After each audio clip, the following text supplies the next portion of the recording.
આજે હું તમને પોર્તુગલમાં વિઝા જે રિયાલિટી છે વર્ક પરમિટની એના વિશે વાત કરીશ. ઘણા બધા સોશિયલ ઇન્ફ્લુઅન્સ છે જે તમને લોકો વિડીયો થ્રુ મતલબ એવું કહે છે કે અહીંયા યુરોપમાં આવી જાઓ, પોર્તુગલમાં આવી જાઓ, બહુ ઇઝી છે, મતલબ એશિયન કન્ટ્રી કરતાં સારું છે, મજા આવશે.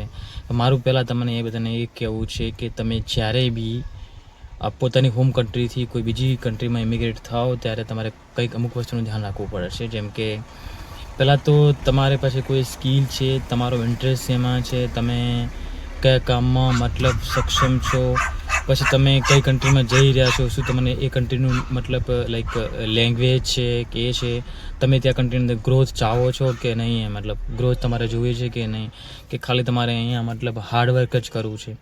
જે લોકો મતલબ ઇલિટરટ છે, જે લોકો પાસે એજ્યુકેશન નથી અને જે લોકો ખાલી એમ જ મતલબ હાર્ડવર્કિંગ છે, લાઈક કોઈ ઓબરાના કામ છે કે અહીંયા કન્સ્ટ્રક્શન કામ હોય એ બધાના કામ કરવા, એ લોકો માટે કોઈ લેંગ્વેજની જરૂર નથી હોતી. પણ તમારે કોઈ સારા પ્રોફેશનલ કામ કરવા છે અને લાઈફમાં ગ્રોથ જોવે છે તો તમે મેક શ્યોર કરો કે જે બી કન્ટ્રીમાં જાઓ છો તો એ કન્ટ્રીની તમે એકવાર લેંગ્વેજ શીખીને આવો થોડી ઘણી, અને ધીમે ધીમે પછી અહીંયા આવશો, જે બી કન્ટ્રી જશો ત્યાં તમે શીખી જશો.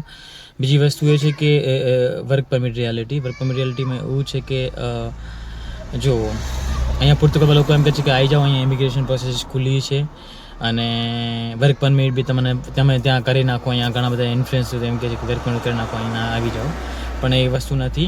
એકચ્યુઅલી અહીંયા પોર્તુગલમાં હાલ અનએમ્પ્લોયમેન્ટ રેશિયો જે પહેલાં કરતાં બહુ જ વધી ગયો છે, કારણ કે બહુ બધા ઇમિગ્રેશન આવી ગયા. તમે પહેલાં ત્યાંથી અહીંયા આવો તો પહેલાં એ બી તમે ચેક કરો કે રિયલમાં ત્યાં વર્ક પરમિટ થાય છે કે નહીં, અથવા જે લોકો કામ અપાવે છે તમને એ સાચું છે કે ખોટું, એ બી તમે મેક શ્યોર કરો, કન્ફર્મ કરો અને પછી જ ત્યાં અહીંયા આવો એમ, બરાબર. એટલે ડાયરેક્ટ કોઈ એ લોકોના થ્રુ નહીં આવો તમે, ઓકે.